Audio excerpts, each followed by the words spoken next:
So we're going to review for the final a little bit here. So first off, I want to kind of go through a review of each of the major topics of the course, and then we'll do maybe a couple problems, and I'll show you a few things on the XYZ system just to remind you in terms of how to enter and what to watch out for. So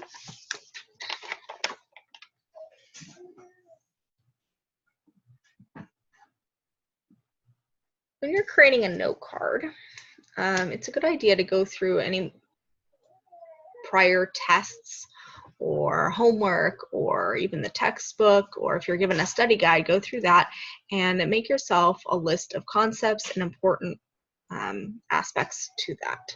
So, for example, York, stop it. For lines, we have y equals mx plus b, where m is the slope and b is the y-intercept. So I put down some information here regarding slope. Here's the slope formula, and here's when we're dealing with it graphically. Another format that we often see lines in is standard form, ax plus by equals c.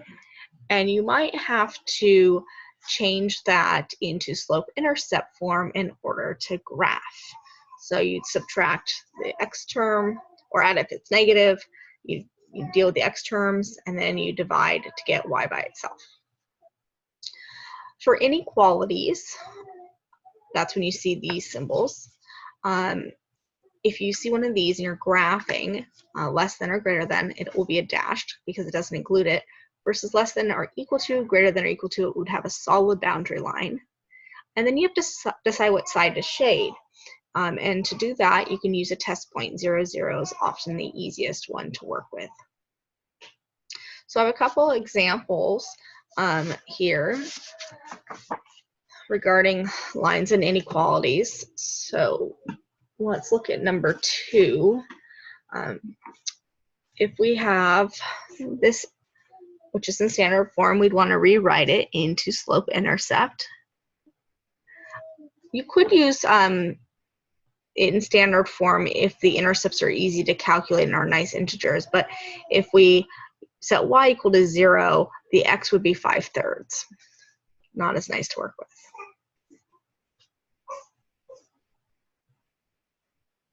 I'll put my x terms first, then my constant. I'll divide by -5 to get y by itself, and I need to divide both terms by -5. So I'll end up with a positive 3/5 x minus 1. So I go to -1 on the y-axis because that's the y-intercept, and then I'm going to go up 3 and to the right 5.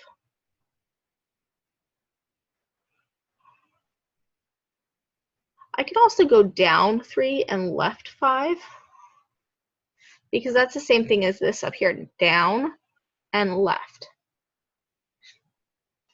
And you can see it has the same steepness.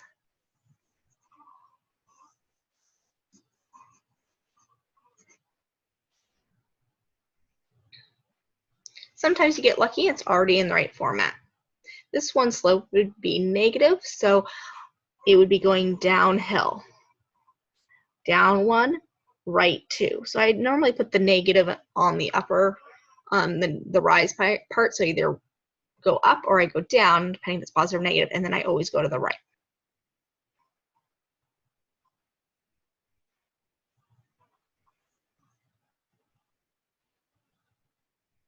Reversing that. And just keeps going in the groove there. Okay, for inequalities, here you have a slope of invisible 1, so 1/1. It is a greater than, so it's going to be a dashed line for the boundary line. The slope again was 1/1, y-intercept of 2.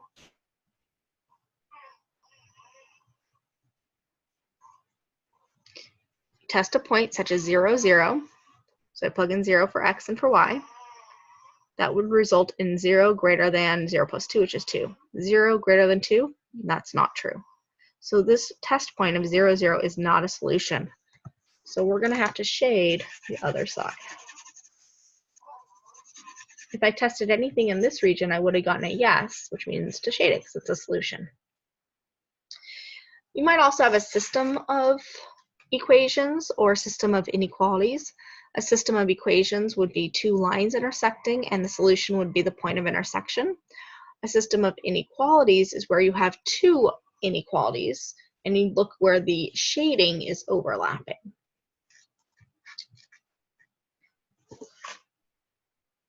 Another major concept is rationals, and we have adding and subtracting. You need a common denominator, and you can do that by looking for the missing factor to get a common denominator, and then also multiplying the numerator by that so that you're not changing the value of the fraction. You're multiplying by a giant 1. For multiplication, division, and simplifying, you want to factor and cancel the common factors. For division, don't forget to change it to multiplying by the reciprocal.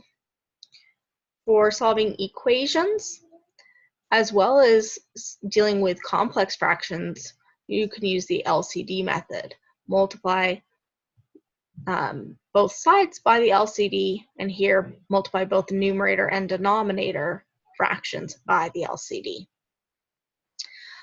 Restrictions is another concept relating to rationals. You cannot divide by 0, rationals being fractions, so if you cannot divide by 0, so you figure out what would make the denominator 0, and that gives you your restrictions.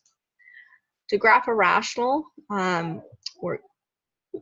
most of them will be in this format, not always with a 1, but 1 is considered the standard shape. HK is the center of the translation, so right there would be HK. And then you go over 1 and up 1. The reciprocal of 1 is 1, over 2, up a half, because the reciprocal of 2 is a half. If you go over a half, you can go up 2, because the reciprocal of a half is 2. Similarly here with negatives from that new origin, from that translated spot given to you by HK. Another concept was function notation, where you might have some algebra. Don't forget to first expand and then evaluate. Function notation can also be, you can also have a composite function in function notation, so you do the inner one first and then evaluate the outer. With function notation, the idea is that you're replacing your variable with what's in the parentheses. The x is just a placeholder. So as an example of function notation,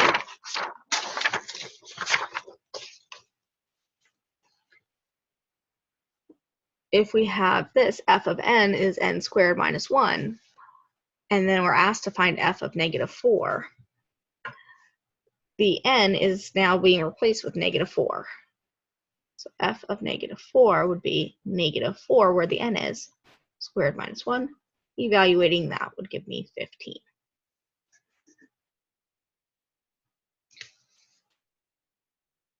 You might have to put in a whole quantity. So instead of x, now we have x minus 2. And then don't forget, distribute, combine like terms.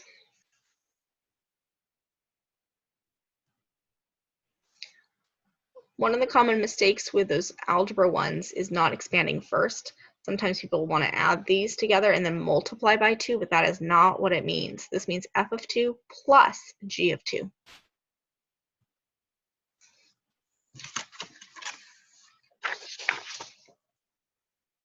All right, absolute value. You want to isolate your absolute value part, make your two cases. Case 1 is where you drop the bars. Case 2 is where you drop the bars, change the sign and the inequality symbol, because you have essentially multiplied by negative 1.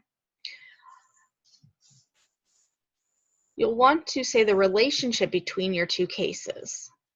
If your inequality was a less than or equal to when you made your two cases, when your absolute value was isolated, you're going to use the word and you're going to look for the overlap. When it's greater than, it's about the or, it's the union of the two. You're going to see what the two situations would be. So let's look at an absolute value problem.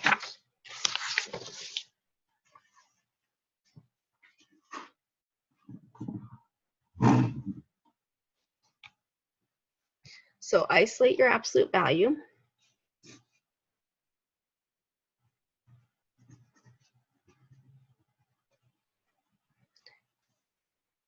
Your absolute value has to be positive. So if this were equal to a negative, you could stop right there and say no solution.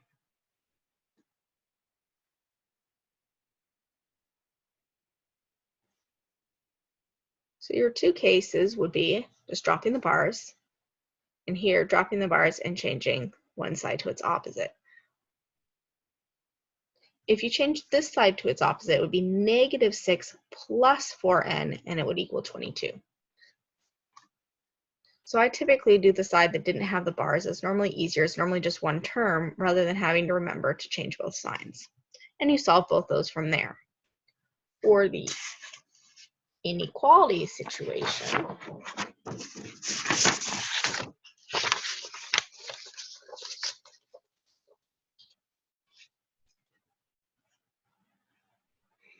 this one's already isolated, so we make our two cases. One case, just drop the bars. Great or, so we're going to look at the merging of these two situations. And the case 2 would be drop the bars, change your inequality symbol, and change it to its opposite.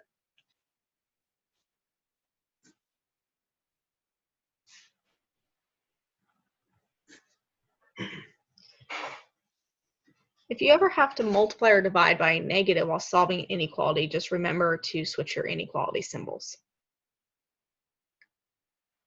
So here we have n is greater than 8 or equal to 8, or n is less than or equal to 4. Since it can meet either condition, this is the situation. And in interval notation, you'd say -infinity to 4. You'd use brackets to show that it's included, it's solid dot, union 8 to infinity. If you have a situation where it would have been and, if this had been and, you actually would have had no solution because there's no intersection. Other times you might have a situation where you have an inequality, you have some value here, I'll just use 3 as an example, and some value, I don't know, 9 as an example, and you have greater than 3 and x is less than 9, and it's an and, you're looking for the overlap, then your answer would be the overlap is between 3 and 9. And that would be the interval notation. If these have been filled in, or greater than or equal to and less than or equal to the 9, then you would have used brackets.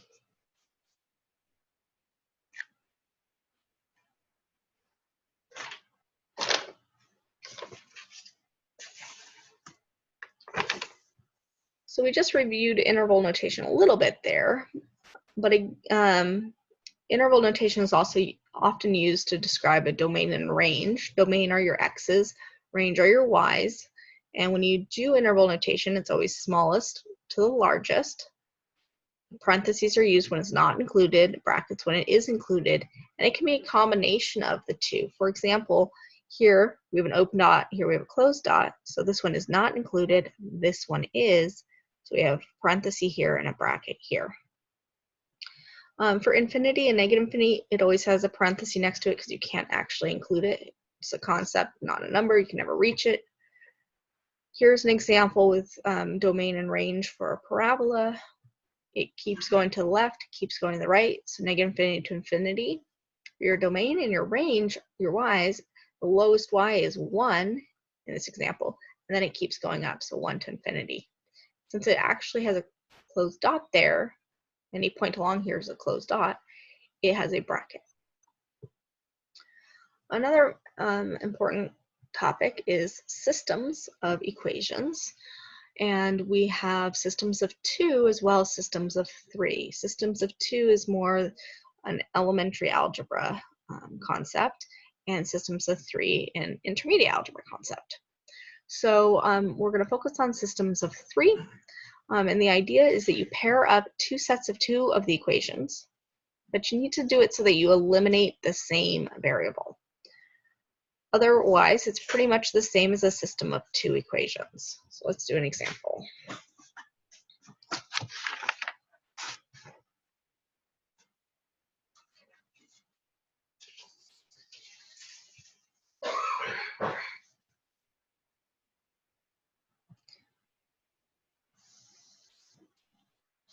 Okay, so let's look at question 20 here. I want to find some variable that is easy to eliminate. So either pick x's, y's, or z's. X's are already opposites here.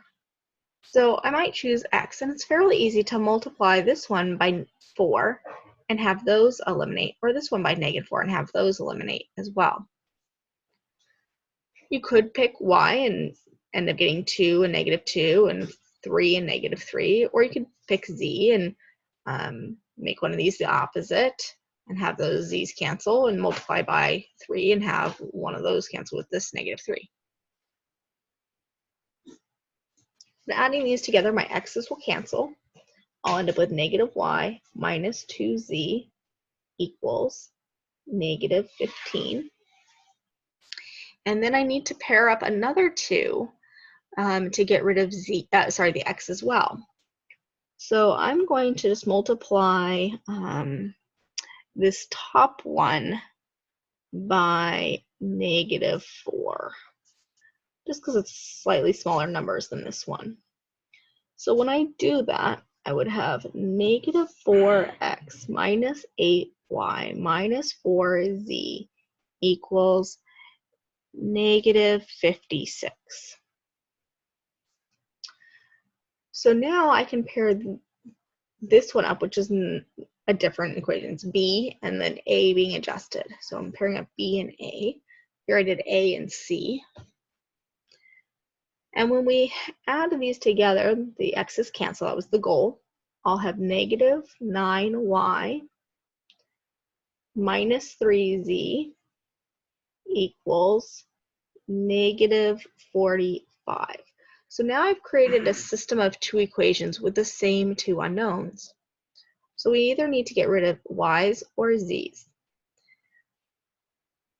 You can get rid of either one, it's up to you. To get rid of y's, you need the lowest common multiple of 9. So 9 and its opposite, -9. Or for z's, you need 6 and -6, the lowest common multiple for the z coefficients. So I'm just going to go ahead and multiply this by -9 to make a +9, so that when I combine it with this, the y's go away.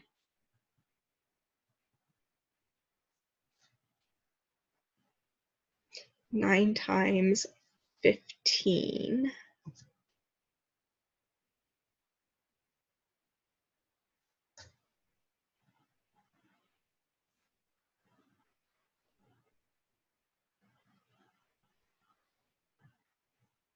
Watch my signs, watch your signs.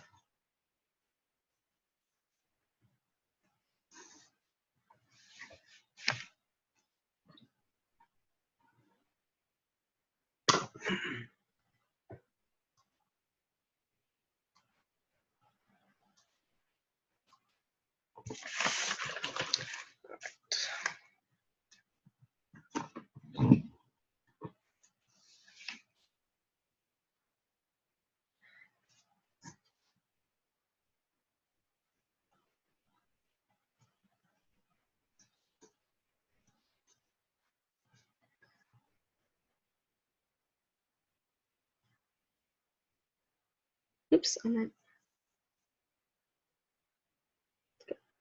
90. Okay, so now I need to figure out another variable. So go back to my system of two, either one of these or one of those. Negative y minus 2 times the z of 6 equals negative 15. So now I only have one unknown.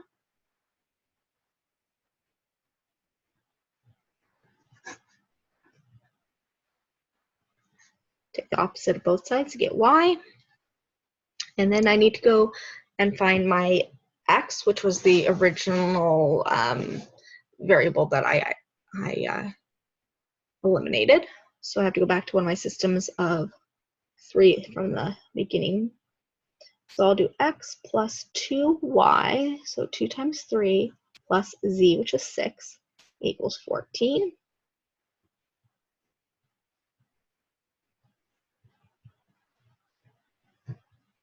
And solve, and I'll get x is 2.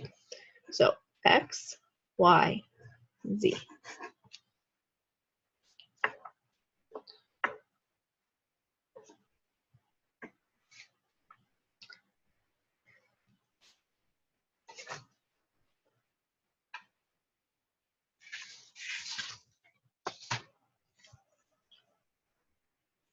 Right, so that's a little bit on systems.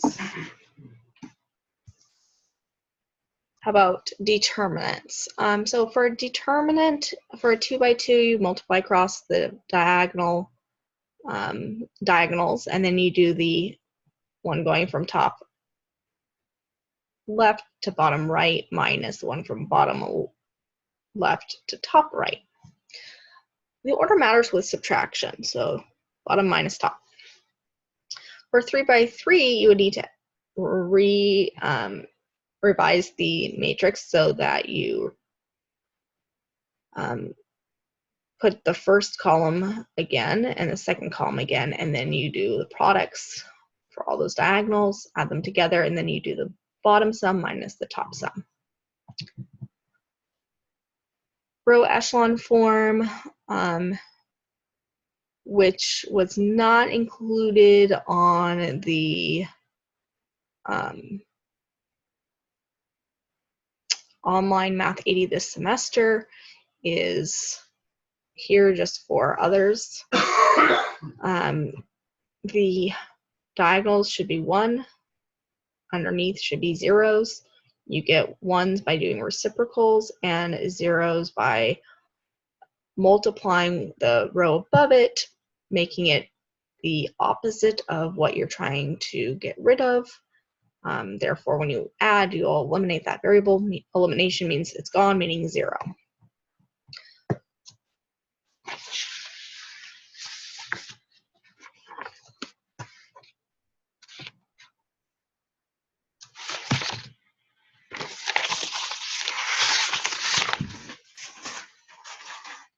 So here's an example for determine for 2 by 2. Multiplied, got negative 5, multiplied, got 2, then I did negative 5 minus 2. Or on this example, added in this column again, added in this column, multiplied along each of those diagonals, added them up, and then did the bottom minus the top to get my determinants value.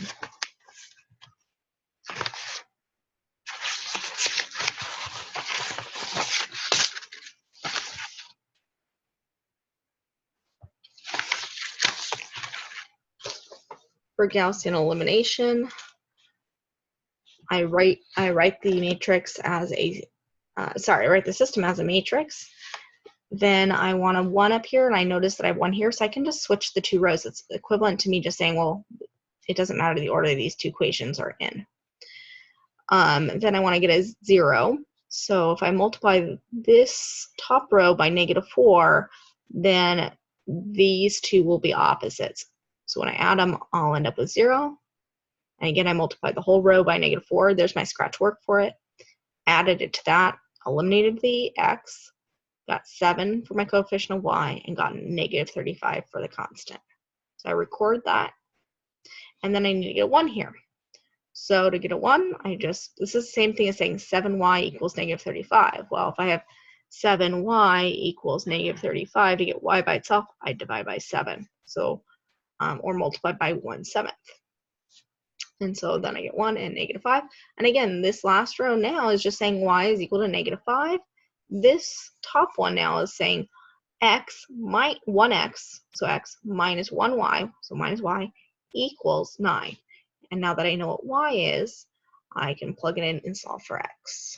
Oops, you can't see that last little bit. So there it is, last line again, and then plugging it in to what the first line, the first row says.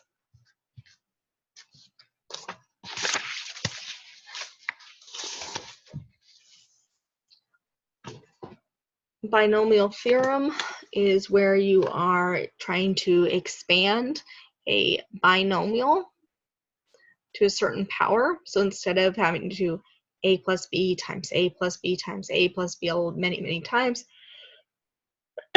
there's a pattern called the binomial theorem that allows you to find out what the expansion would be instead of having to FOIL and distribute and distribute and distribute many times.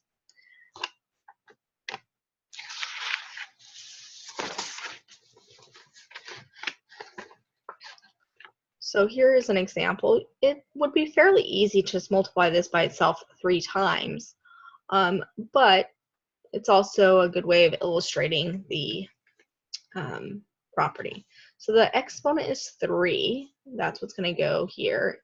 Then C for combinations. And then you start with a 0 and you work your way up until you get to that end value, that power.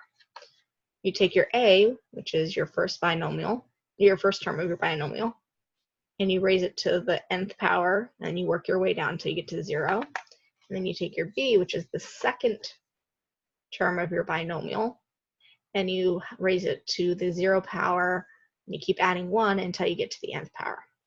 So all these things together get multiplied, and the way you find this value is either Pascal's triangle or your calculator. Pascal's triangle is nice if it's just a small one and if you're familiar with Pascal's triangle and how to set it up. Otherwise, your calculator can do it pretty nicely. It's in the probability section of most calculators. Sometimes calculators have an NCR button right on top of one of the other buttons. Multiplying, we would, again, this is 1 from either your calculator or Pascal's triangle. Then that's 3. Then that one is 3. And then this last one is 1. So 1, 3, 3, 1. That comes from the Pascal's triangle or your calculator. The next factor is 5n to the third. So 5 to the third. And then n to the third. 5 squared. N squared. 5 to the first. N to the first. Anything to the 0 is 1. Again, anything to the 0 power is 1. 1 to the first is 1. 1 squared is 1. 1 to the third is 1. Be careful, it's not always going to be a 1. And so you do need to watch, if it was 2, it would be 8 and 4 and 2 and 1 there. So those are your terms for the expansion.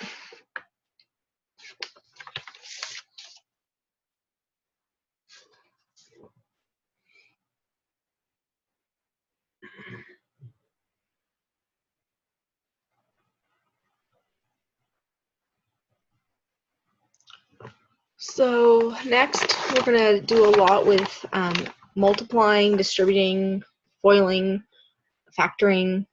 So multiply, you distribute or you FOIL your polynomial. Factoring, it's going the other direction. When a is 1, you can use the little trick of the x. It's called the AC method. Put your last coefficient of your binomial, of your trinomial here, of your quadratic, and your middle. Figure out what multiplies to the c and adds to the b, and those values go right here and here.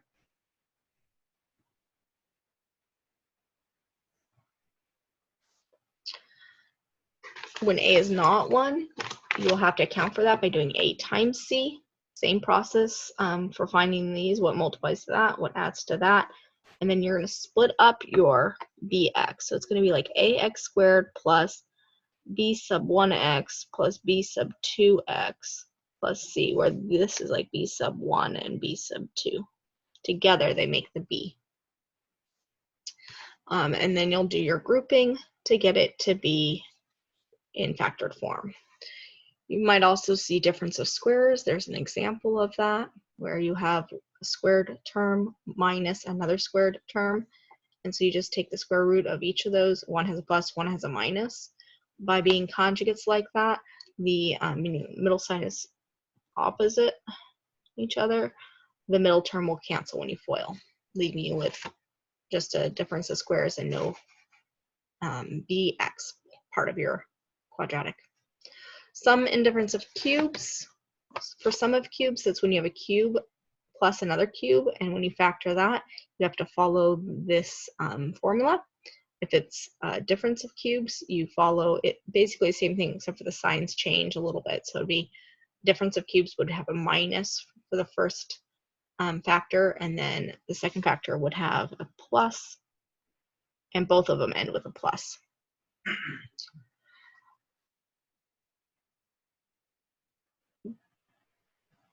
Now, as far as division of polynomials, I have an example kind of over here, long division of polynomials.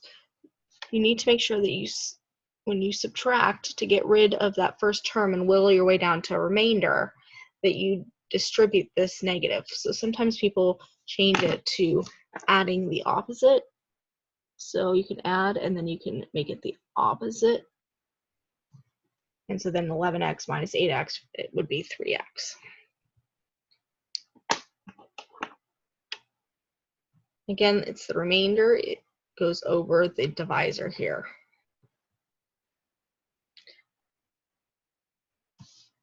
You can always do long division. There is synthetic division as an option in some cases. Synthetic division works when your divisor is x plus or not minus some constant. So here's an example of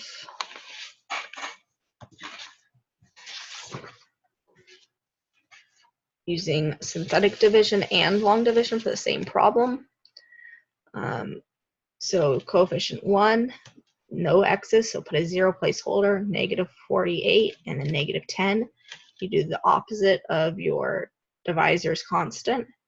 That way you can just add instead of subtract like you do with long division. And then you bring down your first coefficient of 1, and then you start multiplying and then adding, multiplying, adding, multiplying, adding, instead of multiplying and subtracting and then changing it to adding the opposite. So again, this last one is the remainder, then you have your constant, your x term, then your x squared, x to the third, etc.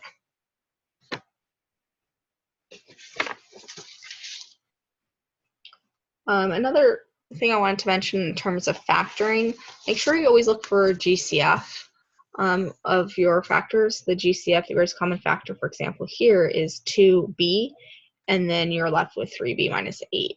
But sometimes you can factor out something and still factor even more. So, for example, had this started off as 2x squared plus 6x minus 80, I could have factored out a 2 first, and then factored this remaining part and just carry that 2 factor all the way down. Notice I didn't just divide the first one by 2. Every one got divided by 2. Greatest common factor.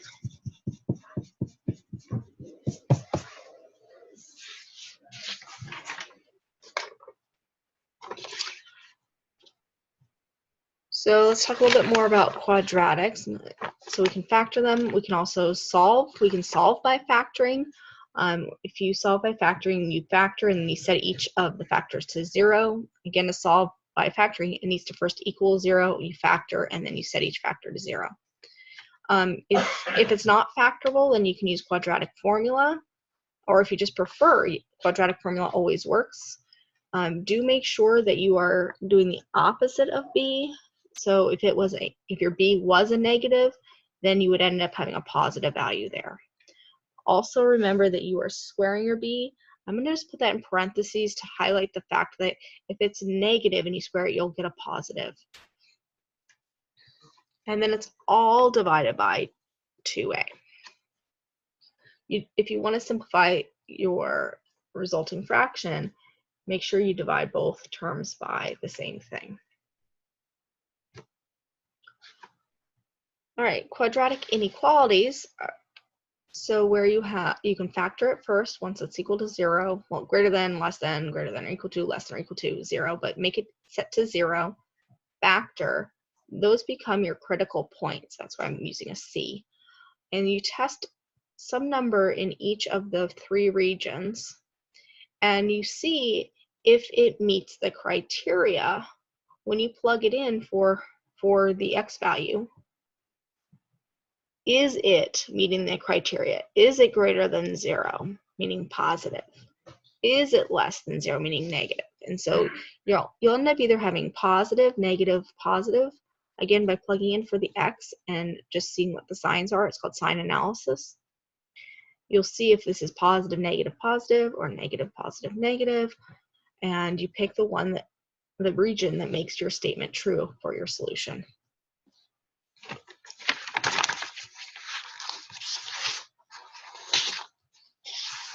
Here's an example of that. Here is a quadratic, less than 0, meaning negative. Factor it. Find those critical values, what makes it actually 0 itself. And then we need to see where is it negative. So if I test some value to the left here, for example, negative 4. Negative 4 plus 3 is negative 1. So it's a negative times negative 4 minus 1 is negative 5. So you end up with a negative times a negative, a positive value. We don't want that value. We want it to be where it's negative for our answer. So if I try something like 0, that's between negative 3 and 1, 0 plus 3 is 3, so it's positive. 0 minus 1, that's negative. A positive times a negative is negative. So that is the region we're looking for. And then just to make sure, parabola is always positive, negative, positive, or negative, positive, negative. But other polynomials are a little more involved than that. So testing some point, for example, 2, we would have 2 plus 3, it's 5, it's positive. 2 minus 1, that's 1, that's positive. Positive times positive is positive. Again, I just want it to be strictly less than 0, so I'm going to use the parentheses and open dots. If I wanted it to be less than or equal to 0, those would have been filled in, and they would have had brackets.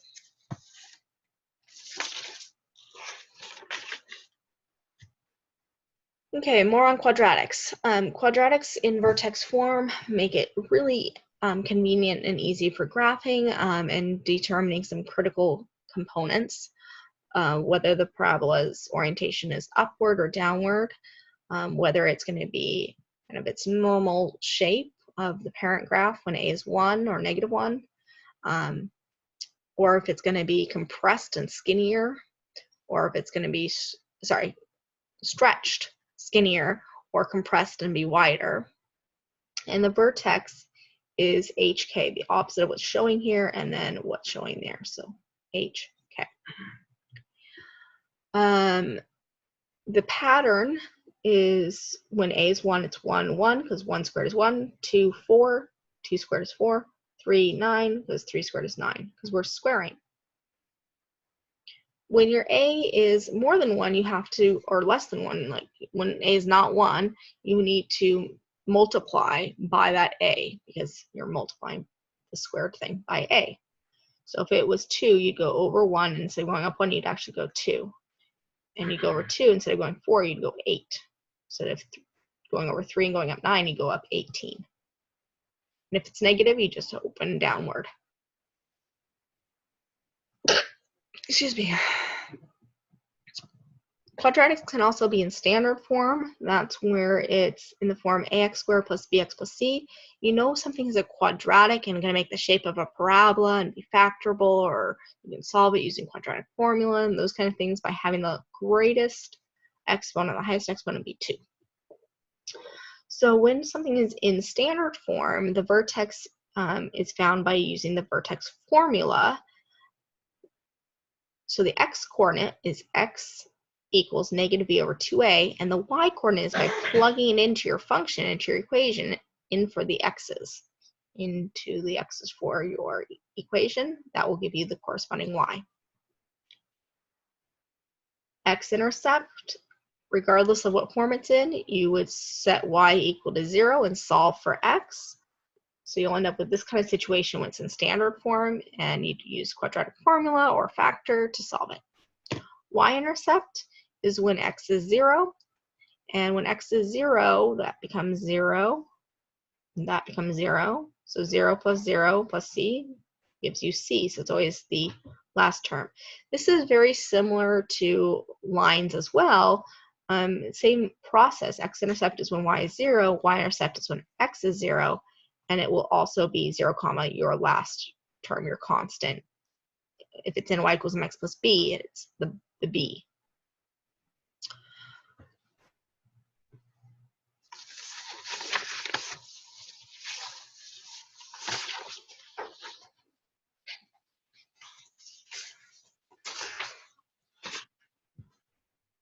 So here's an example of a quadratic equation in vertex form. So the vertex would be -1, 3. It's going to open down, and it's going to be stretched by a factor of 2. So I plotted my vertex at -1, 3, went over 1, and down 1 times 2, because normally it's 1, but I have to double that, so 2. 2, again, I'm doubling my normal height of 4 to be 8. If it's in standard form, you're going to need to calculate the vertex, and then you can use your a of 1 and go over 1 up 1 over 2 up 4. But I also want to mention that sometimes you're asked to find key points such as x and y intercepts. So there's the process again, setting y equal to 0 to find the x-intercept, setting x equal to 0 to find the y-intercept.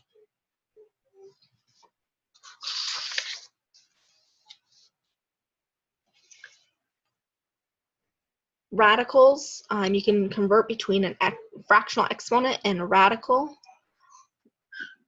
The denominator of the rational exponent is the index of your radical expression. You do need to watch your index. You need to make sure that you account for it correctly when you're simplifying, and that you don't forget to write it in remaining parts. Show you a couple examples with radicals in just a second. And then when you have a radical expression and that's a division problem, they ask you to simplify. That means to get it to not be a radical in the denominator, to be what's called rationalized.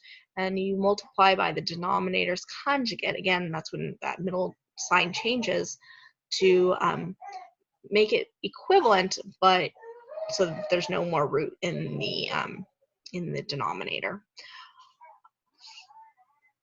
When you're dealing with radicals and solving equations with them, there is the potential for extraneous solutions, so do check your solutions. For graphing, same HK idea.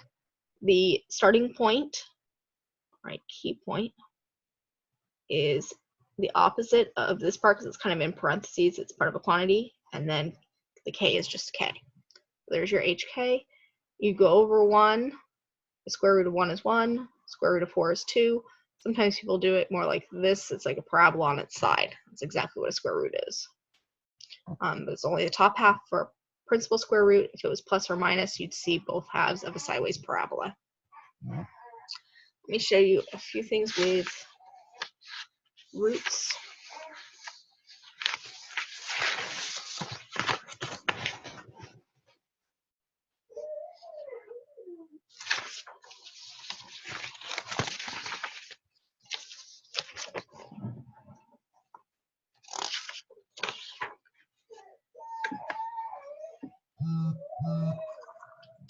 So here's a square root, so we're looking for a perfect square, and if you broke up 75 using a factor tree, you're looking for groups of 2. Pairs get pulled out, the leftovers get left underneath. And if I did V and I wrote it out 4 times, I'd have a V times another V, so a V squared outside, nothing left over. Here's an example where you have some leftovers for your variables. And then here's an example with 3, and also how to deal with a negative. If you had a negative with a square root, you'd be pulling out an I, imaginary numbers. We'll talk about that in just a minute. Just a little note about it. But if it's an odd and a negative, you can pull out a negative, because a negative times a negative times a negative times a negative, an odd number of times will give you a negative. So you can pull out a negative when you have an odd index. And again, don't forget your index. And when the index tells you what you're looking for groups of. So like here, I have groups of 3. I have 3 3s, in fact, so I can pull out a 3. And then I have a leftover 5, so I have a cube root of 5. Here I have p to the first. I don't have any groups of 3, so it's all left behind. For q, I have 6, so I have 2 groups of 3. So it's kind of like 6 divided by 3. You can do division. You'd have 2, and then 2 doesn't go out. Sometimes you'll have some come out and some left over. For example, here, you can pull out 1 group of 3 and you'd have 1 left over. Here's a conversion between an radical and an exponential, a fractional exponent. So it's 2/3.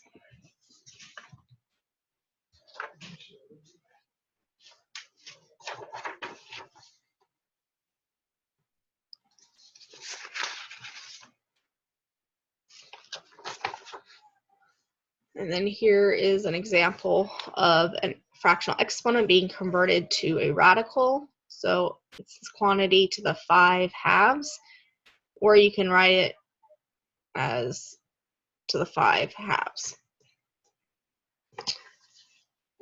Multiplication is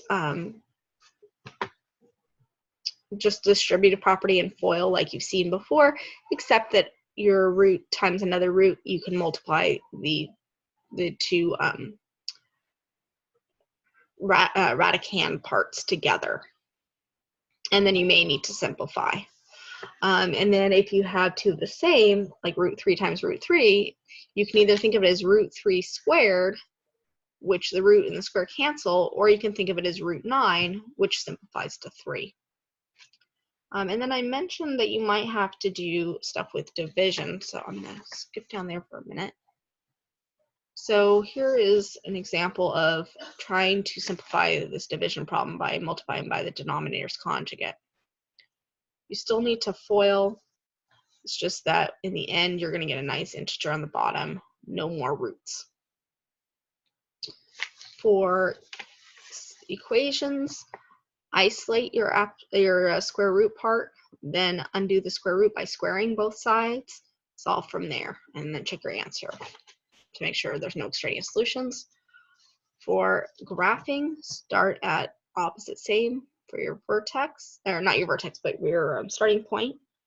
It would be the vertex of a parabola if it was positive or negative, but we're only doing the top half. We're only doing the one that kind of looks like that shape itself. So you'd start there, and 1, the square root of 1 is 1, square root of 4 is 2, square root of 9 is 3. You can also do a t-table. It's just that there's going to be a whole lot of values that are not going to give you nice integers for plotting. When you do this in XYZ, the tool says to do the starting point and one other point. So this point or this point or this point or anything else that fits, but only one other point. And same with lines and parabolas. Lines, it's just 2 points to make the line. For parabolas, it's the vertex. That's why it's so important that you know how to find the vertex, either the HK when it's in vertex form or the vertex formula when it's in standard form, because you need to plot the vertex and then any other point that would be on the parabola. You can find that using your A and the pattern that goes with that, or a t-table, So you have options. All right. So now let's talk a little bit about imaginary numbers. A couple important things are that the definition of I is the square root of -1. What that tells us then is that I squared is -1. There's a cycle of 4 that we have talked about earlier in this course. So I to some power, let's say I to the, 43rd term. You could think of it as going around the cycle of 4 10 times and then 3 more. And so your remainder, essentially, when you divide by 4, is 3. And I to the third, remainder of third would be -I. I'm not going to prove it, but you can go back to the lesson on imaginary numbers and figure that out. Just like with radicals, because it's not a rational thing, we want to rationalize the denominator. We also want to do that with imaginary numbers because they're not rational either. And so you can use that conjugate. Here's an example of multiplying by the denominator's conjugate so that the denominator ends up being a nice integer. And again, I squared is -1, so this part also simplifies. So this example ends up being, let's see if I can, 10 plus, that's 21. Okay, so that would be -21. So that's 10 minus 21 is -11. 35 and 6 is 41. I divided by the 49, the -49 cancel. -49I squared would become +49. So 49 and 4 makes 53. These don't all have a common factor, so that would be simplified, rationalized. All right. And chapter 9 on logs. When you're expanding or simplifying, multiplication becomes addition, or addition becomes multiplication, depending which direction you're going. So going to the right is expanding, going leftward is simplifying into a single log.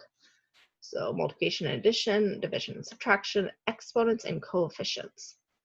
You do want to isolate your log or your exponential when you are working with them if there's any addition or multiplication associated with the equation. You need to deal with that before you can actually solve the log or exponential part. To change forms, meaning to go from a log to an exponential or an exponential to a log, this is the relationship between the two. One way I like to think about it is from a log to an exponential. You can do this counterclockwise swoop, and you can say the base, and then to the part, this is really the exponent you're searching for, equals the argument. Reminder that natural log, ln, is the same as log base e, and that if you don't see a base, then it's an implied 10.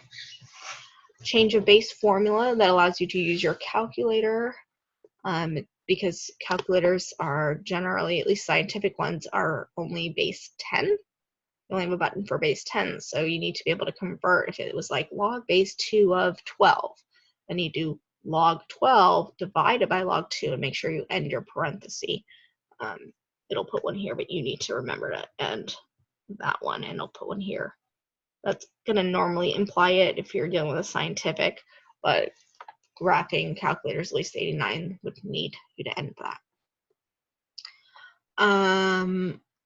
So here are 6 cases kind of lumped together. If you have this that's equivalent to this, then that's how you solve it. It's also how you solve this one. So either one of these situations ultimately gives you that scenario where you have change of base.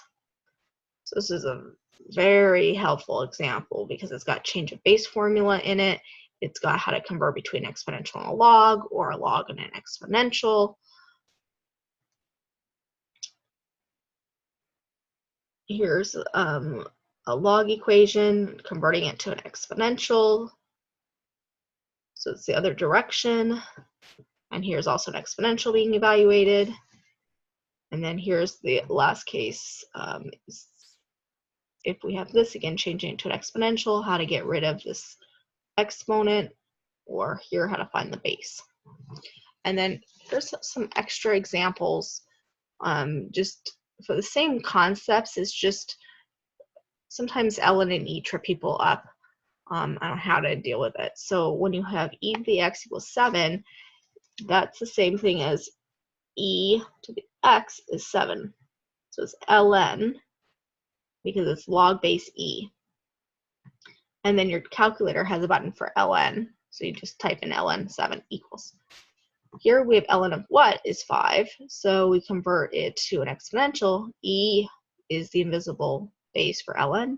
E to the 5th is x. When I convert it from the log to the exponential, we get e to the 5th is x, which you can evaluate. Sequences, one of the important formulas is the general term formula. First term plus the term number minus 1 times the common difference. Sigma notation. Sigma stands for sum, so you'll be taking the sum, starting with your input being whatever this bottom number is, adding 1 each time until you get to an input of this top value. So I will show you an example of that.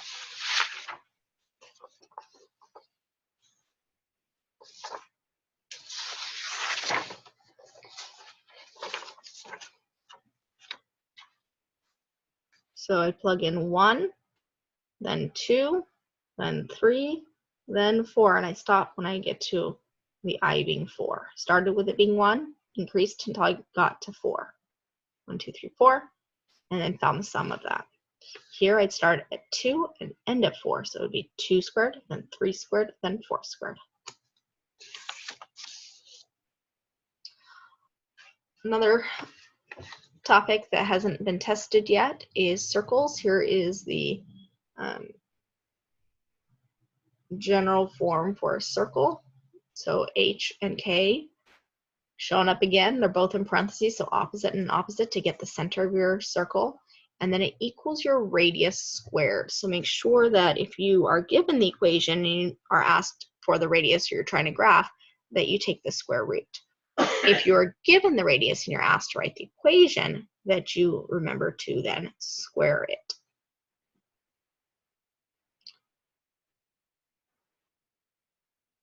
Inverses, it's where you switch x and y and you solve for y. Logs and exponentials are inverses. That's probably the hardest one because logs is such a new concept. So if you're trying to figure out the inverse to a exponential, let's take a look at that. Let's say you were trying to take the inverse to this. You would switch your x and your y. So you'd have x equals 3 to the y. And then to solve that, you can't really take a y-th term because that wouldn't get y by itself. It'd be y-th root of x equals 3. So the only way we can actually do that is recognizing that the equivalent to this exponential is the log, the base being 3. 3 to the y is x. I kind of fill in the blanks is how I go from exponential to log. I put in the base and then I fill in the blanks going along this counterclockwise swoosh motion. Inverses, while we're on the topic of inverses, always look like a reflection over the line y equals x. And they are just literally the coordinates being switched, the x and the y being switched. So this is like 1, 3, so then 3, 1 would be an inverse.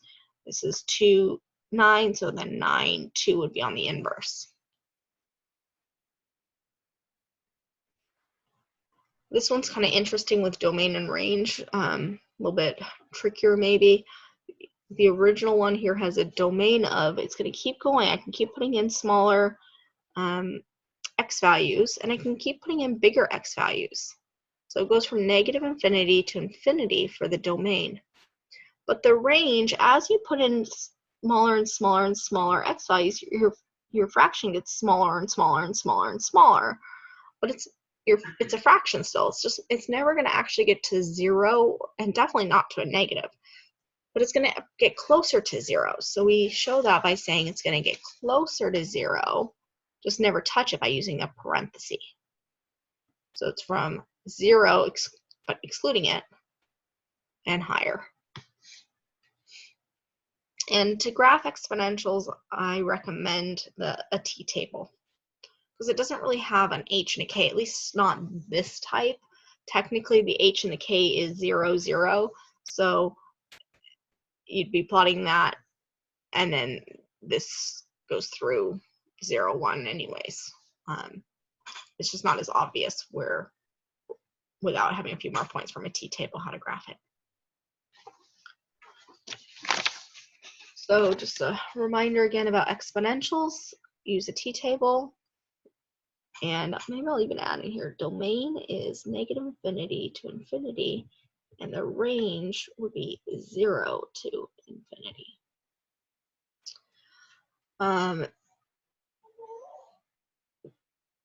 don't think we talked about this yet, so factorial doesn't come up very much. It is involved in the binomial theorem if you are trying to find the NCR value using a formula that's given in the textbook. You would end up using the factorial. There is a button on your calculator for factorial, but it's pretty easy to calculate anyways. It's just the number minus 1 all the way until you get down to 1 all multiplied together. And I already talked about I to some power back here. I guess I already had it, and then I added it again.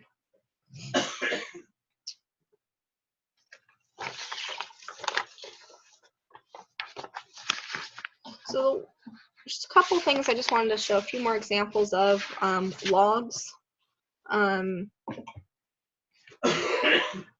If you have two logs that both involve x, in this case they're subtraction, so it's a division. Sometimes there's a plus, and so you'd be multiplying. And with those plus ones, you often get a quadratic that you then solve. But the point I wanted to make is just that sometimes you need to simplify or expand if things are too big or x's are in two places. And then do check that your argument is positive. So like if I plug in 6, that's positive, and 6 minus 5, that's positive. So 6 is the okay answer. But if I had gotten like x is 2, it would be okay here, but 2 minus 5, that's negative 3, and you can't have an argument that's negative.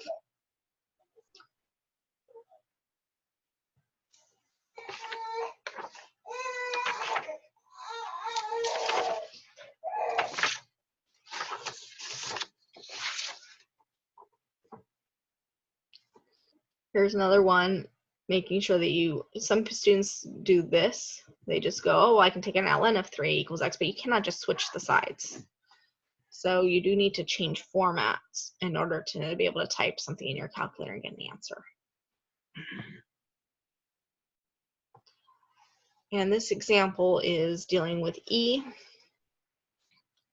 but you first need to isolate your exponential, so undo that subtraction by adding.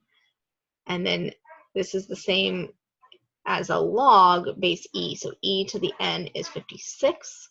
So I changed it from an exponential to a log. And then instead of writing log base e, that's the same thing as ln. So now I can just type that in my calculator.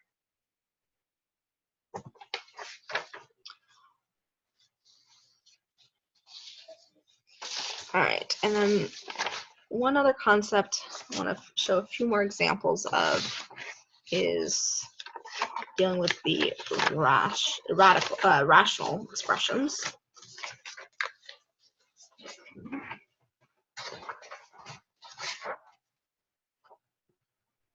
So to add or subtract, you need a common denominator.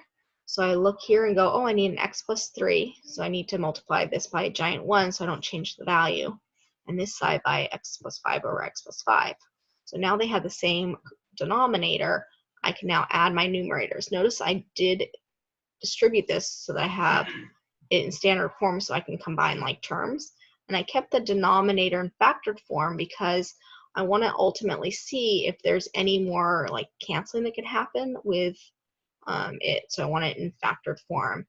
But I need this part, the numerator, to be standard so that I can combine like terms. And then once it's all a single fraction, then I can see if it can be simplified by factoring. So here again, it's a single fraction. So to simplify it, I factor and see if there's any common things to cancel.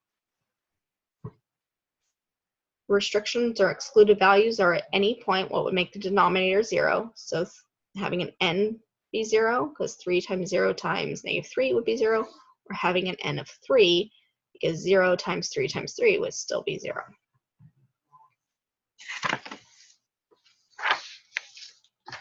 For multiplication, factor.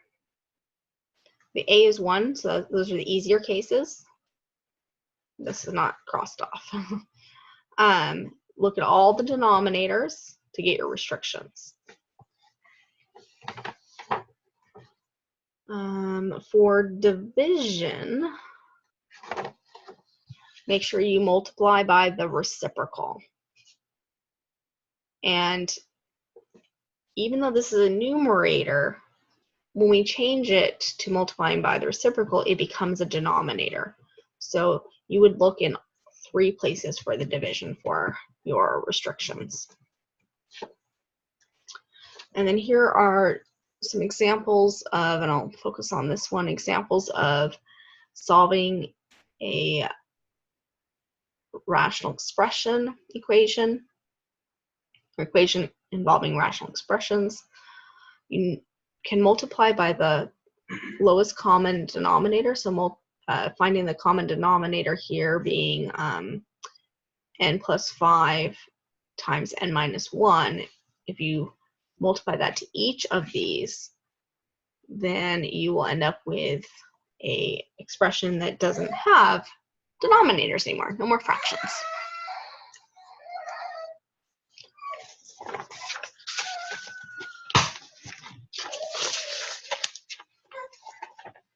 So I mentioned I wanted to share one other thing with you, so let me get back to my computer for a second.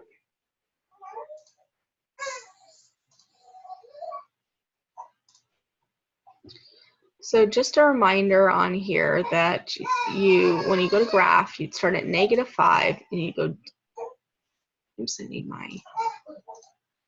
you would select the line tool because that's a line, the highest exponent is 1. You'd start at -5, you'd go down, go down to right 1. You can also go up and left. Just 2 points. You don't need all the others. Don't add in extra points. That's if you're plotting like a coordinate.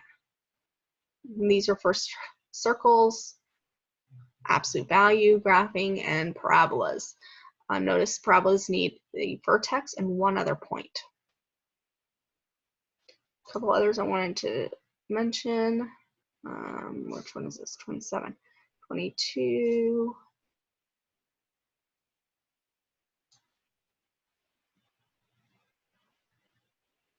Okay, for your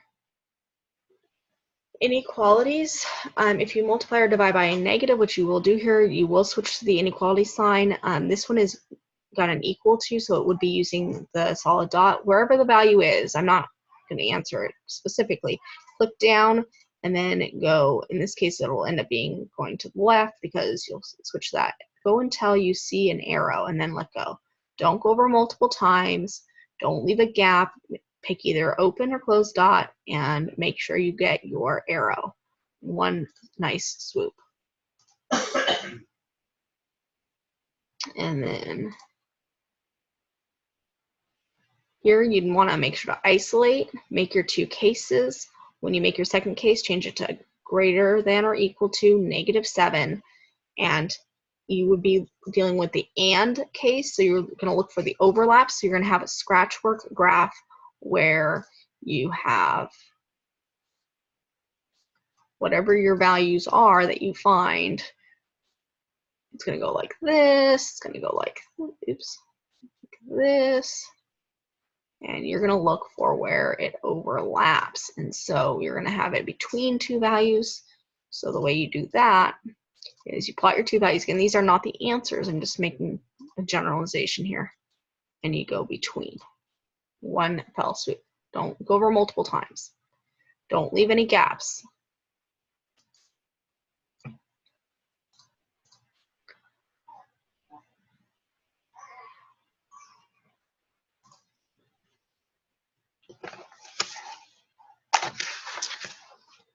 And I think that's about it for the review.